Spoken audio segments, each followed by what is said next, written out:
ગઈકાલે રાત્રે 12 વાગે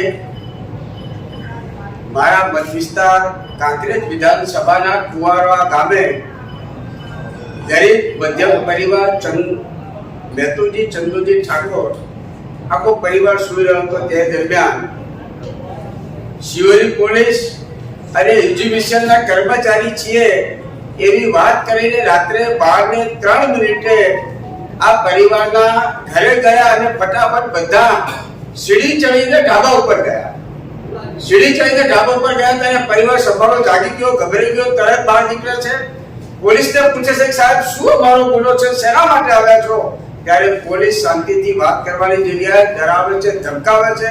ફરી એક અમારે ભારતીય દીકરી છે જે હસ્તકલાનું કામ કરી પોતાના પરિવારનું ગુજરાન ચલાવે છે, એ ફરી વાત કરે છે સાહેબ અમારી કોઈ ગુનાહિત પ્રવૃત્તિ હોય તો તમારા ધ્યાનમાં આવ્યો તમને કહો તો અમે તમને મદદ કરીએ. એ દીકરી સાથે ગેરવર્તણૂક કરી અને વિભત્સ વાત કરે છે ત્યારે એ દીકરી એમ કહે છે કે માન્ય સાહેબ હું તમારું સન્માન કરું છું, પરંતુ જે રીતે 12 વાગે તમે અમારા ઘરમાં આવ્યા છો તમને કોઈ બી નથી પ્રવૃત્તિ કરતા કે અમે વીજ ચોરી કરતા પણ તમને કઈ મળ્યું નથી, આનો તમે કઈ જવાબ આપો નહીં તો હું લાઈવ વિડિયો કરીશ. લાઈવ વિડિયો ચાલુ કરે છે ત્યારે આખું પોલીસ સ્ટાફ અને એક્ઝિબિશન ત્યાંથી ફટાફટ નીકળી જાય છે. મારે આ મીડિયાના માધ્યમથી આજે ગૃહ વિભાગનો ચર્ચા પણ ચાલી રહી છે. એ દરમિયાન મીડિયાના માધ્યમથી જિલ્લા પોલીસ વડા અક્ષયરાજ મકવાણાને પૂછવું છે કે શું તમારી પોલીસને બનાસકાંઠાની અંદર ચાલતી લાઈનો કન્ટેનર ભરીને દારૂ આવે છે એમાં પકડવાનો સમય નથી? મારા મત વિસ્તાર થરા અને શિરોડની અંદર ખુલ્લે આમ દારૂ વેચાય છે એ તમારી જોડે માહિતી નથી? આવા નિર્દોષ ગરીબ પરિવારોને ડરાવવા ધમકાવવાનું આ કૃત્ય જે પોલીસ કરી રહી છે અને વખોડી કાઢું છું. માન્ય ડીએસપી સાહેબ સાથે ટેલિફોનિક ચર્ચા મેં કરી છે અને મેં કહ્યું છે કે સાહેબ 12 વાગે કોઈ પરિવાર સૂતો હોય અને એ પરિવારના ત્યાં જવું આવો કોઈ નિયમ છે?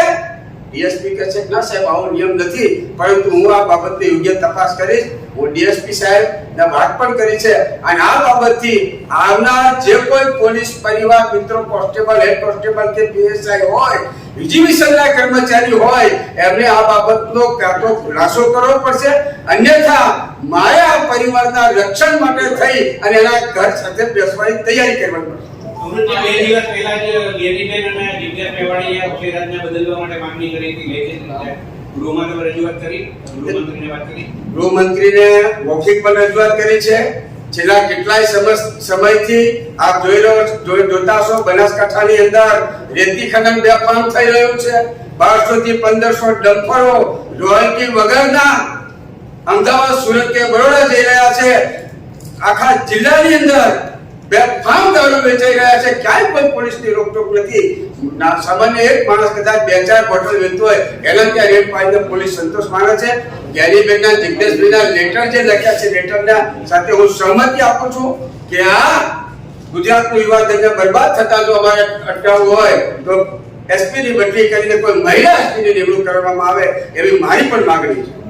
આજે ગ્રુપમાં પણ આ બધી બાબતોની ચર્ચા થઈ. આપણે એવું કીધું કે વરઘોડા કાઢવામાં આવે છે, નાના ગુનેગારો છે તો એને મારવામાં આવે છે, એના સરઘસ કાઢવામાં આવે છે. ખરીદ ચોરી કરે એવા કોઈની સામે કાર્યવાહી નથી થતી. કેમિકલની ફેક્ટરીમાં ડ્રગ્સ પકડાય છે તો એવા કોઈના વરઘોડા નીકળતા નથી. ગૃહ વિભાગની કામગીરીને લઈને સવાલ છે. અમારા નેતાશ્રીએ એ બાબતે જે વાત કરી છે અને વાત સાચી પણ છે. વરઘોડા નીકળવા જોઈએ, લગડાતા ચાલવું જોઈએ, ગુનો કરે અને સજા મળવી પણ જોઈએ, પરંતુ નાના માણસોને આ સજા મળે છે.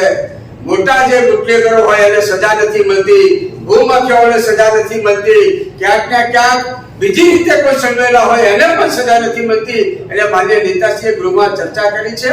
એ ચર્ચા સાથે કોંગ્રેસ પક્ષ સહમત છે અને વાતને અમે સમર્થન આપીએ.